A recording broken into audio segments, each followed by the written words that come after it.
we going?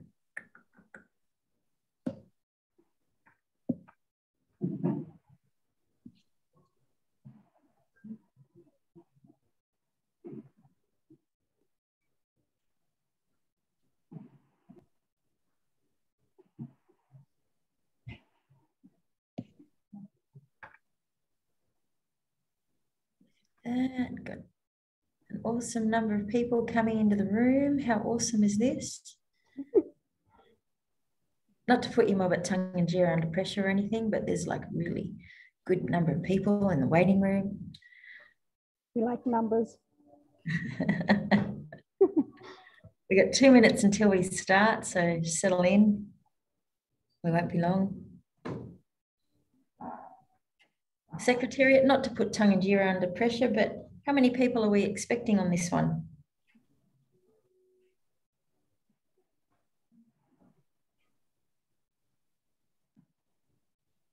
We had about 300 register, so hopefully not that many, but a good amount of interest.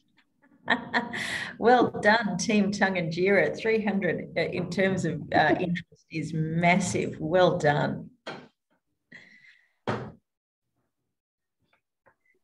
If you've got time and you're coming into the room, feel free to put your name in the chat bar and obviously who you're representing and the country on which your mob is sitting.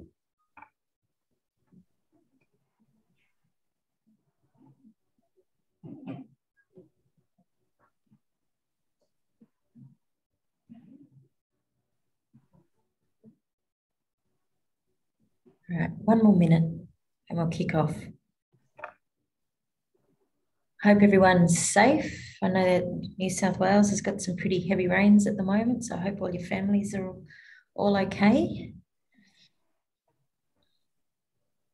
Big storms headed to Victoria, I believe. Yep.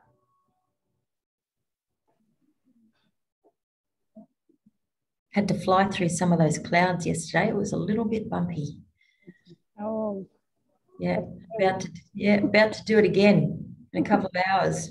I'm a little bit gunamulu, but anyhow, a little bit gunamulu. All right, I think we are at time and time to kick off. Well, all right. Hello, everyone. Welcome to our webinar. As is our custom, as the Snake CEO, it is always my great honour and my great privilege to acknowledge that I'm currently sitting on the land of the Gadigal people, part of that awesome Eora Nation. I acknowledge their leaders past, present and emerging, and I acknowledge all of the countries in which your mob sit today, your leaders past, present and emerging, all our allies, and in particular I get to say a special acknowledgement to the mob on my own homelands in Alice Springs there, the Tungainjira mob sitting on Bundawa.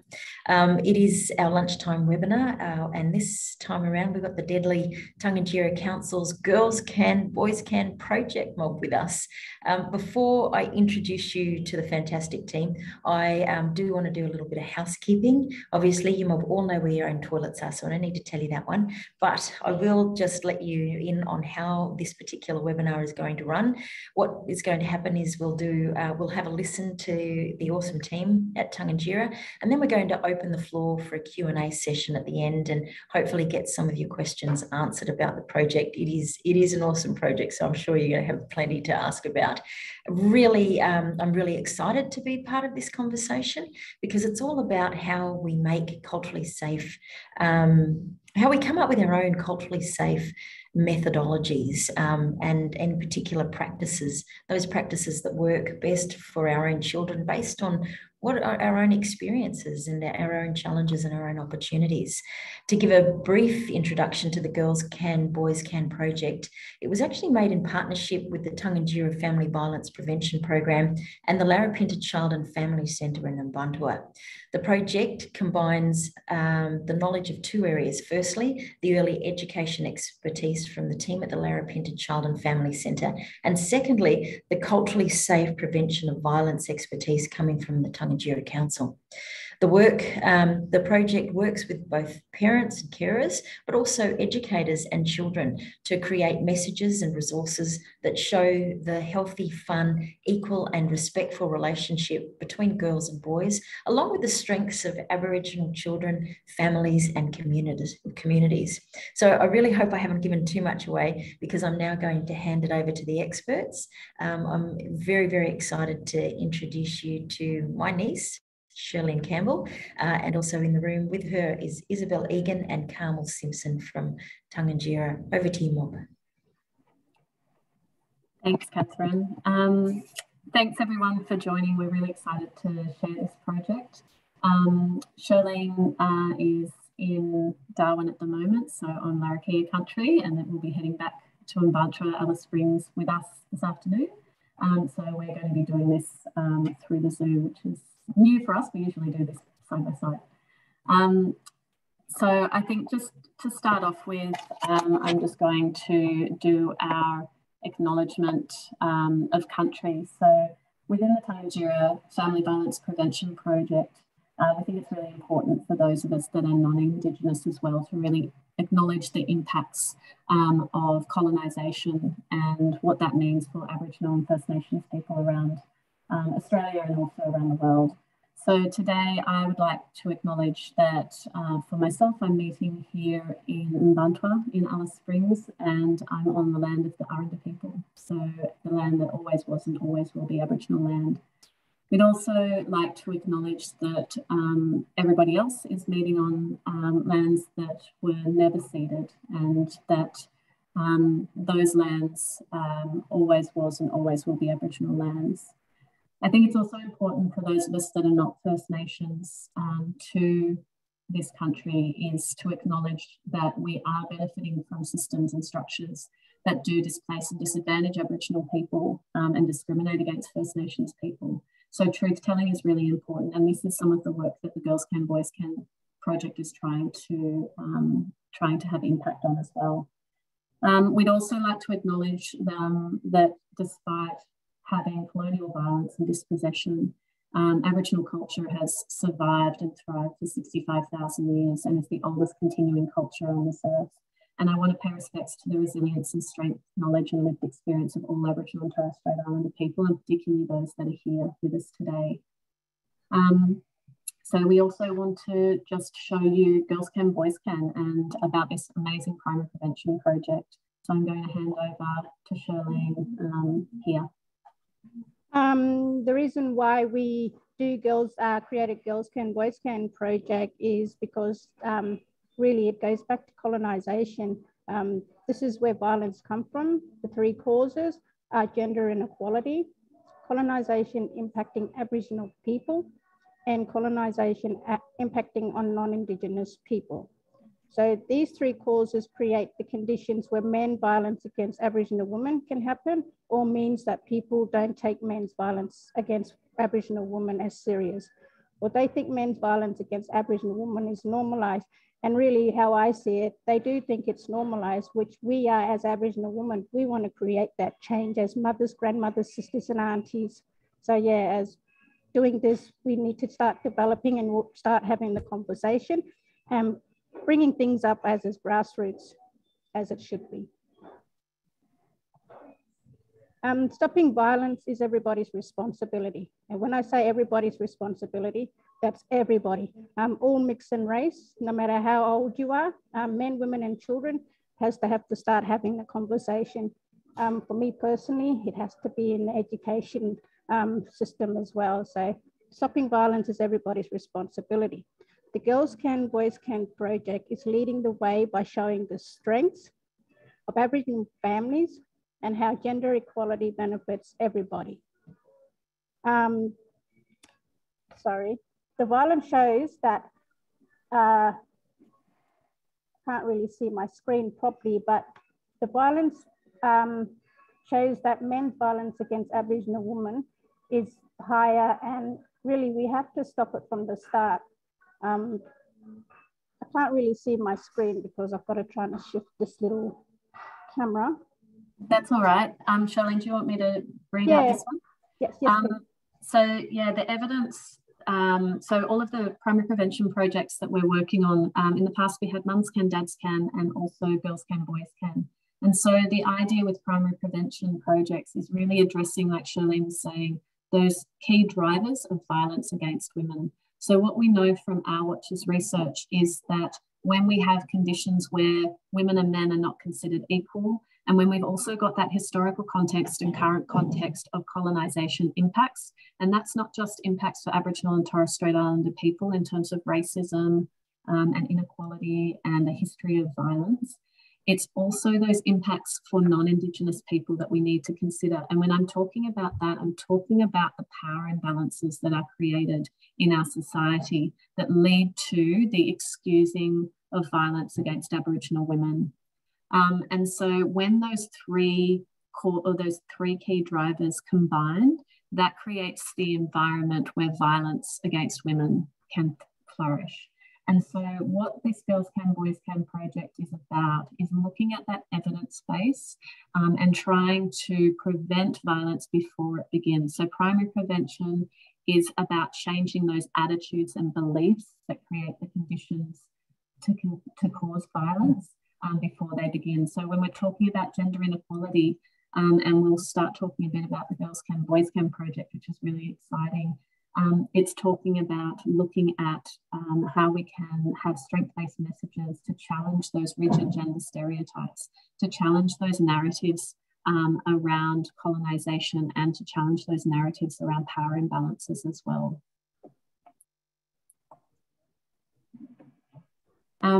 So as Catherine said, the projects that we had, the Girls Can, Boys Can project, really aim to set out to work with the Larapinta Child and Family Centre to create resources for carers, families and children that were going to challenge those rigid gender stereotypes. So it's about promoting gender equality and having positive equal relationships between girls and boys and women and men as well.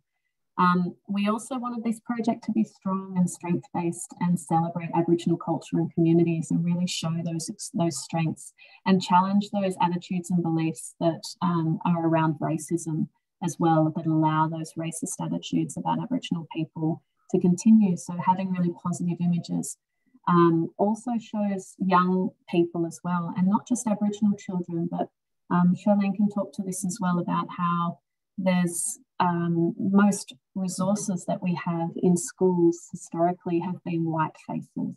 And so really this project was wanting to show Aboriginal children and families strong images that they could recognise and they could relate to, but also for non-Indigenous children as well, to see these strong images. So it's not just about working in Aboriginal communities, it's about making these projects more mainstream so that everybody has access to this and it becomes normal to see Aboriginal children and families in our resourcing. Charlene, did you want to talk a little bit about why that's important?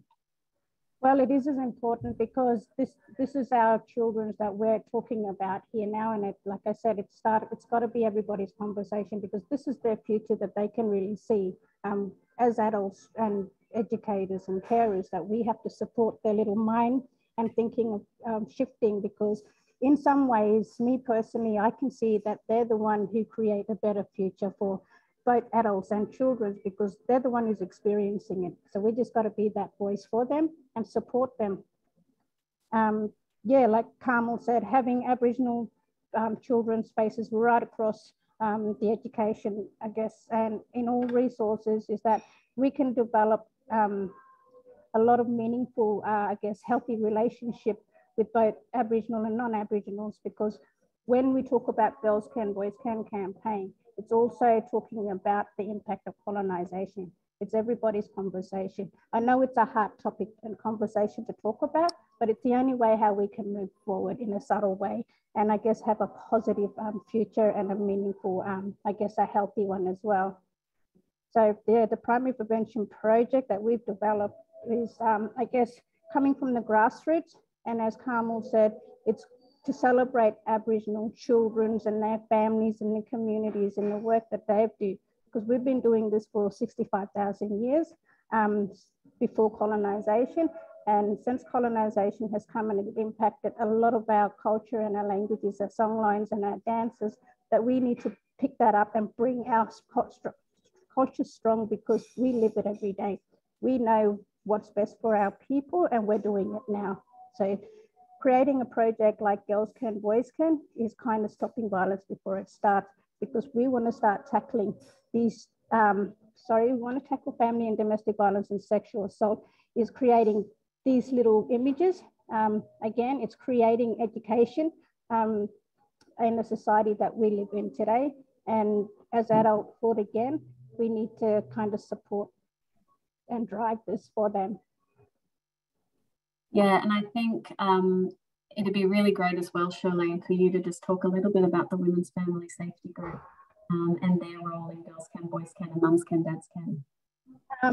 The Tangentyere Women's Family Safety Group, well, I guess we were pivotal in, I guess, coming together 7-8 years ago. We're still here today. I was one of the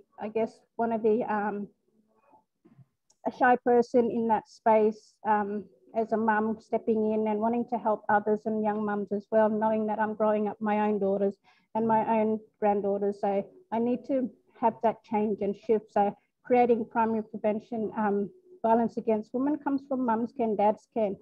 With that, the Tangentyere Women's Family Safety Group wanted to create a simplifying, I guess, resource messaging out there, bringing gender inequality back to the surface. As Aboriginal women, we do it hard.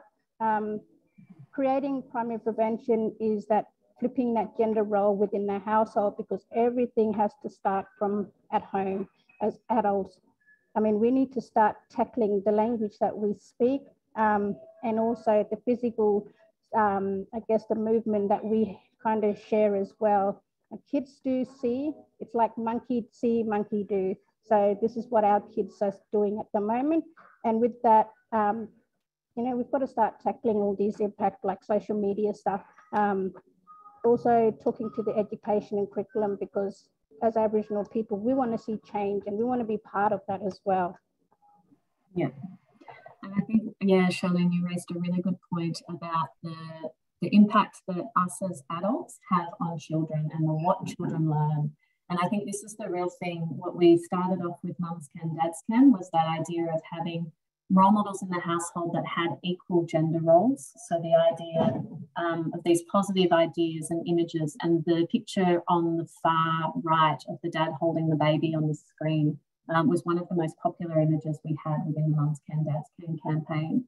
And that was actually Charlene's son with Charlene's first grandchild, an image of him.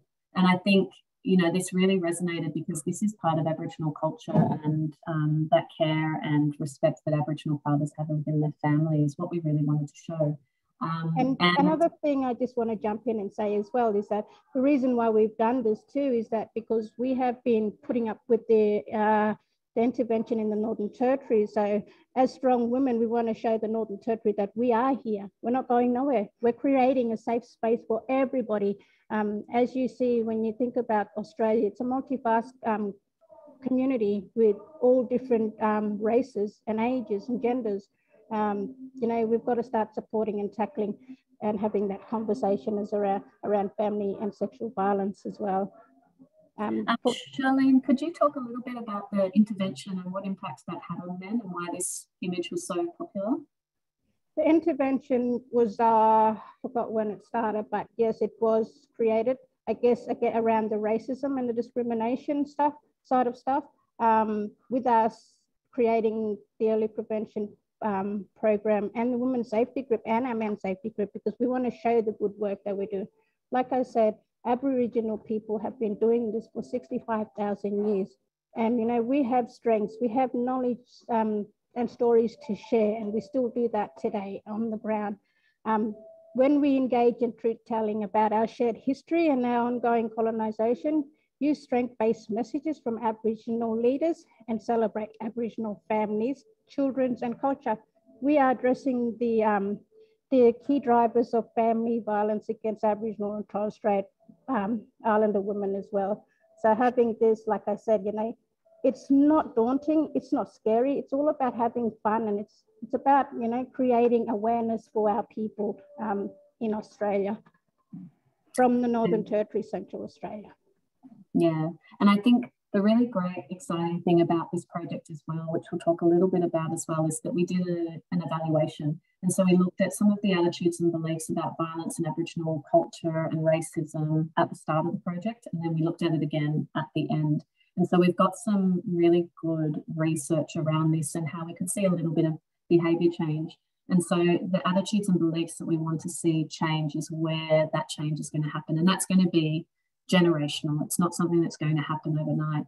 But us as adults have a real impact in how children see the world. And if we create spaces where kids are able to be who they want to be, then it creates a space where kids can thrive. And so it's not about making little boys wear dresses and little girls only to play football. It's really about that idea about kids being free to be whoever they want to be, but also around that emotional security. So little boys that are able to be gentle and be encouraged to show their emotions in a positive way and to cry, and little girls to be able to be strong. So what we know is that, sorry, my light's gone off in the room. What we know is that when we have a whole generation of little boys that are told not to cry and to toughen up and don't be a wimp, you have a whole generation of men who don't know how to deal with their emotions. And this is not just in Aboriginal communities. This is a society issue across all of Australia and most Western countries as well. And you have a whole generation of men that can't deal with those emotions. For women, it means that we are told to be quiet and to be complacent and to do what we're told and not rock the boat. And so that leads to an environment where there's inequalities between women and men. And so this is where these projects, we really wanted to change those ideas. And so it's about challenging attitudes and beliefs. It's about gender equality and racial equality, and also challenging that unconscious bias that we all have within us. So this idea that we do this, this teaching of children without even recognising that we're doing it. And so it was really for us to start thinking about those things that we might say that can have impacts and do have impacts on the way that children are raised and their opportunities and what limits them then as well. I did just want to now jump quickly to the Tungunjira Women's Family Safety Group for them to actually talk a little bit about this project. I've just got a little video to show now, and it's also got our researchers from the Equality Institute in it, women from the Women's Family Safety Group, and also team members from Larapinta Child and Family Centre. That's all the women talk about. They talk about not only the problem of family violence, because that's key. That's what Girls Can Boys Can is ultimately about. It's about preventing family violence, and it's about preventing violence against women. Well, the statistics are always horrific when you hear them. For instance, that Australian police attend a call of domestic violence every 2 minutes in this country, and on average, 1 woman a week in Australia is killed by a current or former partner. In the Northern Territory, Aboriginal women are up to 40 times more likely to be hospitalised due to assault than non-Indigenous women are. Because Girls Can Boys Can is a primary prevention campaign, it's not going to solve this problem tomorrow. This is about generational change, and that takes many years of concerted, intensive efforts before we're able to prevent family violence. Growing up around family domestic violence wasn't good. It physically and mentally hurt me. So I decided to join a group to make an awareness and help others, and just to get the word out there that enough is enough, and we are not just numbers. We are all equal women from every shade of every colour, every culture. I think that gender equality benefits everyone, and one of the key drivers of violence against women is gender inequality. So if we are all more inclusive when it comes to gender and when it comes to challenging those gender stereotypes, we all benefit from it. Children, women, men, gender diverse people. So we've nothing to lose. And also it's fun and freeing to engage in those things. Well, yeah, we like to put that word out there, especially about gender equality. It's like, telling them they could be whoever they want in their own body without people telling them not to be. And today's society is sort of letting them open up, and we'd like to bring the word out about it and, show them that we can change, and we can best to change altogether. And it's very important to respect them, you know, just accept what they want to be in life. It's probably more about the adults in the picture than the kids, and then the kids get to be able to grow up free from that discrimination. We can all help. There is something everyone in our whole community can do. That's what I want to do to other young women and men to, you know, you have your own voice, speak up, and you've got your self-confidence, it's in there somewhere.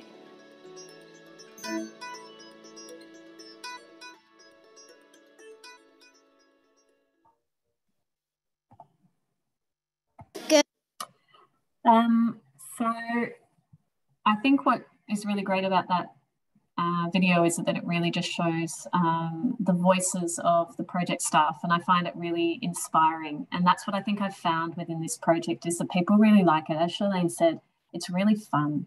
And so we're talking about gender equality, we're talking about racial equality, which, like Charlene said, can be hard topics, but these projects really make it something that people can engage in. And so people don't shy away from it.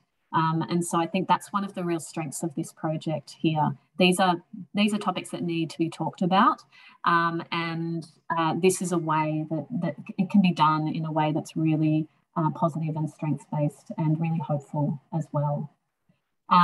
So in studies, it shows that by the time children start preschool, they have already this understanding about the expectations and limitations that they have based on their gender. So there might be things that little girls and little boys engage in or don't engage in because they're told that that's a girl's thing or that's a boy's thing. And this can have real implications for what they end up wanting to do when they grow up, what they think that they are allowed to do when they grow up. And so we really all need to be conscious of what we are doing and how we are influencing children's experiences of the world. This happens in play, this happens in subjects that they might be interested in as well. And it's the language that we use that lets children know what is normal and acceptable. And so if we are able to consider the language that we're using, it can really make a big difference. And I think this was a big part of all of the project staff's learning in this work. It really allowed us to really consider what we were saying and how we were influencing as well. So there were lots of unconscious examples that we weren't even aware of. And I think, you know, we always talk about this idea that you can't walk through water without getting wet. And so we live in a world where all of this gender inequality, racial inequality can become to a point where it's really normalised. And so we don't even realise that it's happening. And so this really gave us an opportunity to start thinking about these things and in a practical way how we could do those within classrooms. And for Aboriginal children and families, we, as Shirley and I were talking about before, they don't see children's resources and books and stories with themselves in it. And so this is what this project really wanted to do.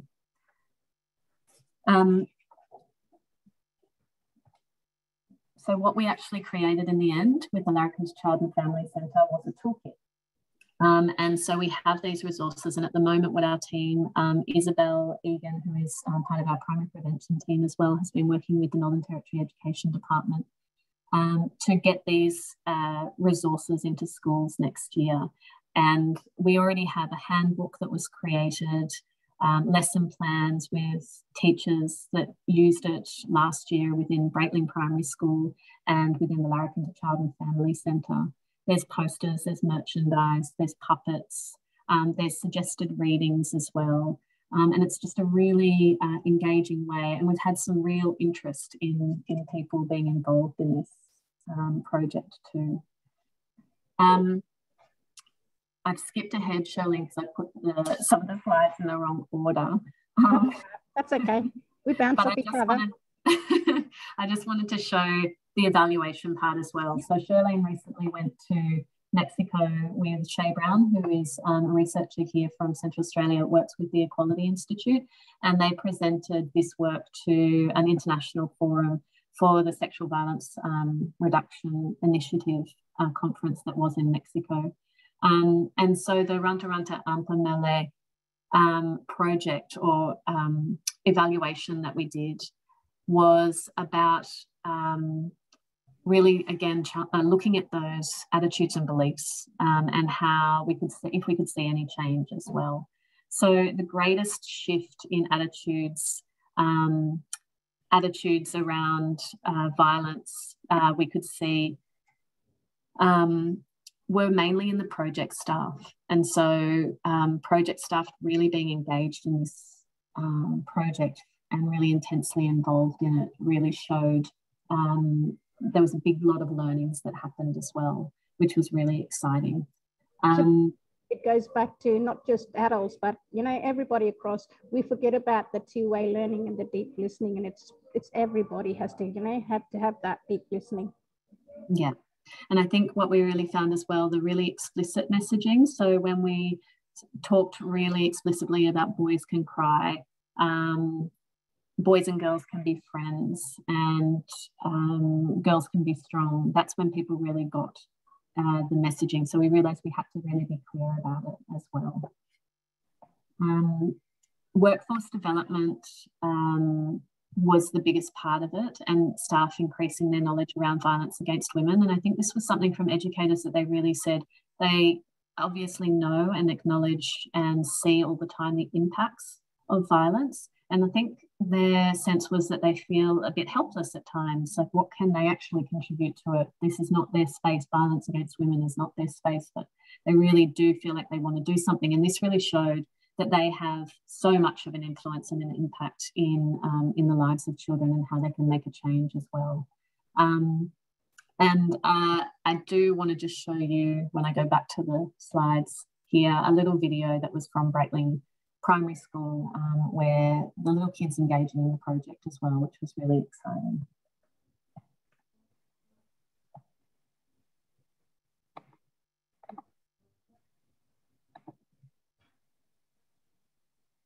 Girls can play with trucks if they want, and boys can play with dolls. Boys can swim together. Girls and boys can climb trees, and which one? Same. Be ballerinas. Yeah, who can be ballerinas? Boys can and girls can. So we started this project in August in collaboration with Taninjera. And the idea was to have a pilot unit that we teach to early years in primary schools in order to see what worked well in the teaching of the awareness around gender inequality. It's been co-designed and Indigenous-led, but it's also had early childhood educators involved. So it's really informed and it is evidence-based as well. Girls can be, if they aren't treated the same way, then they will... People's life will get miserable. We got some key statements, which are displayed just here. And that was this lesson. Children's books should have the same amount of girl and boy characters. Those messages came from the students, and it was really good to see those little brains starting to click in and gain awareness really around that, which are tools that they're going to bring to their everyday life. They're our future. They're our future leaders. They need to understand that everyone is equal, no matter who you are, no matter what you are. And it all starts with our kids and teaching them young, and that's going to pave the way for future generations. When you start teaching about girls can, boys can, to have the whole school on board and even the families on board, so that it can trigger conversations at home, and starting from there it might have a snowball effect and inspire other teachers around Australia, around the Northern Territory to teach around this topic. People can like whatever they want, even if they're a different gender. Girl. So the last thing from us before we finish up, very excitingly today, this new website from Taninjera, from Girls Can, Boys Can, launched today. And so this is an opportunity for people to have a look at the program in a bit more detail. There's also opportunities for people to buy merchandise and to buy some of the toolkit resources as well that we have in there as well. So we have run out of time now, but we will finish up, and really happy to answer any questions that people have. So thank you for listening to us. Thank you. Awesome, ladies. That was fantastic. You know, when I was visiting UMOB in Alice Springs recently, and I think we were getting the option of having a look at this preview before it came on as part of our webinar. And one of the things that tweaked in my brain when you were talking was when you mentioned the intervention, and one of the stories being told at that time was that one of the results of the intervention in Northern Territory was that Tungunjira had observed that some men had started to move away from a lot of nurturing behaviours because they felt that they would be accused of pedophilia or abuse against children if they were actively involved, and that included things like not bathing babies anymore, or you know, helping with those sorts of things with children. I'm sure the story behind all of this is really, really complex. Was there one story in particular that kicked off the idea to get to the idea of Boys Can, Girls Can? I guess for the ladies, we will start thinking about the violence, where it started and where it all came from. So we all had to look back at colonization and have that conversation. We know it was a hard topic for myself personally, because I carry the intergenerational trauma of the Conason people because they're my people. Yeah, it's a hard topic to talk about, but you know, when we had the intervention, all our men were doing all those nurturing stuff before the intervention even came across. We were doing a lot of this stuff.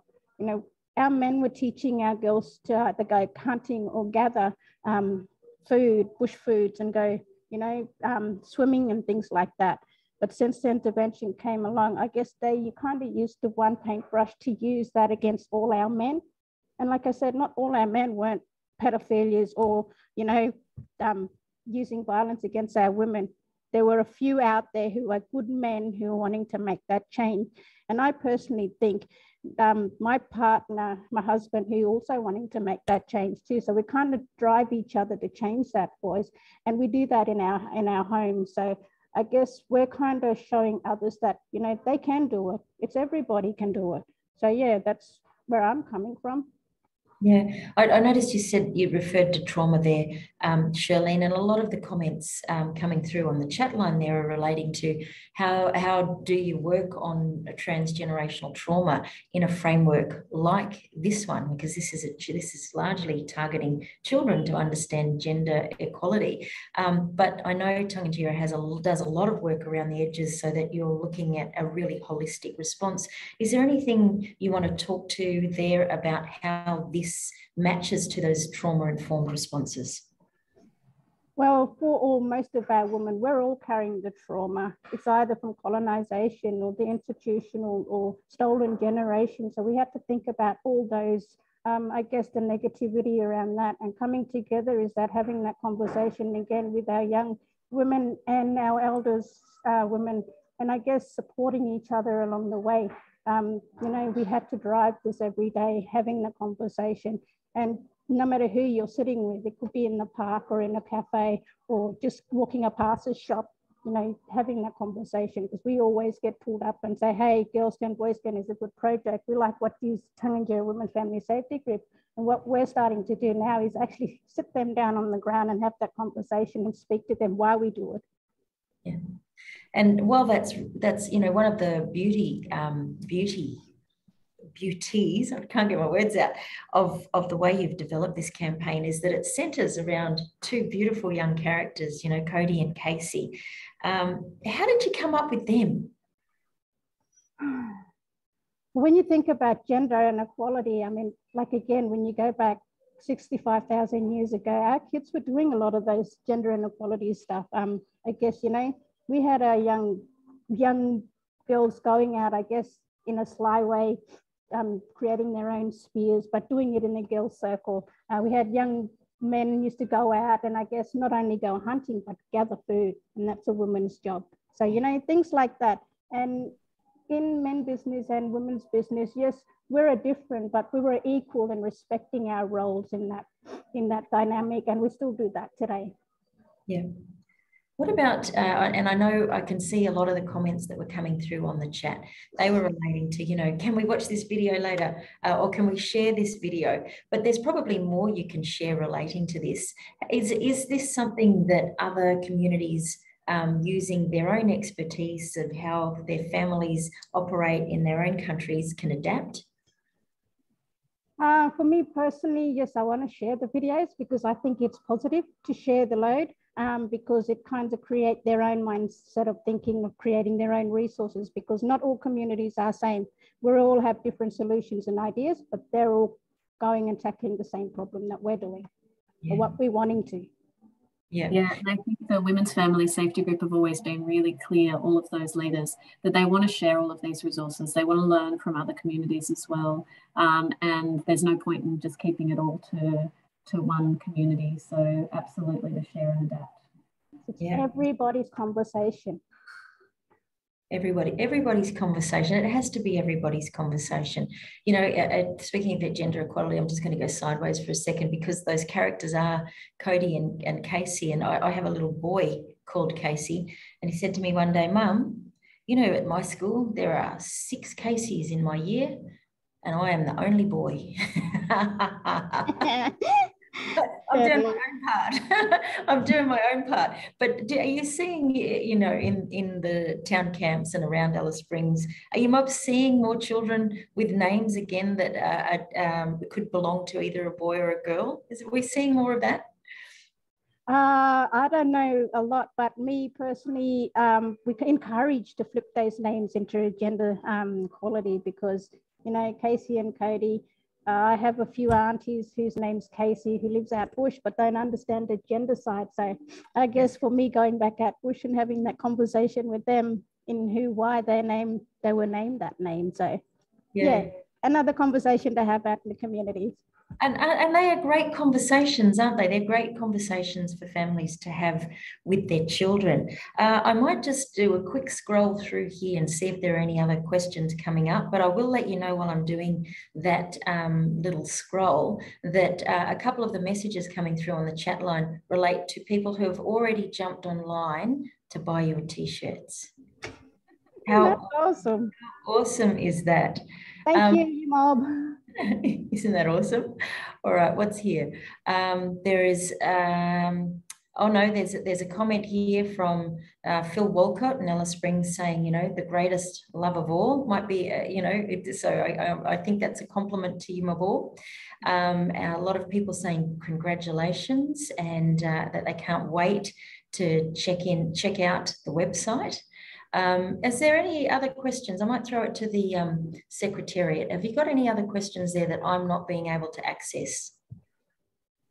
Catherine, I just want to say that both Carmel and I were both raising young men. So we're also teaching them how to be a nurtured father and be nurses and, you know, all that role model. Yeah, awesome. All right, we do have, oh, here's one coming through now. It says, this is not a hard one. What is the t-shirt link? I'm in the shop. So I don't know if you've got anyone online there that can answer that question or whether or not our Secretariat team can answer it. But we'll get you an answer as soon as we possibly can. So Charlene, when you see the success of this program, is it something that you're going to sit back and pinch yourself over? Like, did you ever think this would happen? Yes and no. Because as a young mum, I guess, dropping out of school at the end of year 10, I know I had to make a change, knowing that being a young mum, you know, yeah, that's just what I wanted to do, is that teach others that specifically within the household, you know, things can change. We can change for the best of all of us. Yeah, going back to that question again, Catherine, what did you say? Sorry. It's really like, you know, do you find it hard to believe that we're living now in a time where you can actually come up with your own program, develop your own program, develop the own resources, and now you can sit back and look at it? Did you ever think that would be possible? I guess for me, it was a kind of a dream, because I kind of thought growing up around that family violence and sexual assault dynamic, you know, as an I guess the elders in the family, I needed to make that change in order to teach my young siblings. So doing that, I guess for me, I think, yeah, as you see, I think I am pinching myself sometimes, and I'm like, damn, what did we do? I should just shut my big mouth now. You just made work for yourself. Exactly. All right. Well, look, on behalf of the network, we're going to let you go. Thank you very much for joining us. We've had more than 100 people dial in to listen to you. So that's how extraordinary the work that you're doing is. Thank you for sharing your time. Thank you for sharing your expertise. Is there anything you'd like to say before we wrap up? No, all good. All right, Imob. You can. This has been recorded, so you can go to the Snake website if it's something you'd like to view again or to share. And of course, we would encourage you to check out the work that the team has been that the Tunganjira team has been doing to create those resources relating to Girls Can, Boys Can. Thank you, everyone, for joining us. Might see you. Thanks, everyone. Thank you.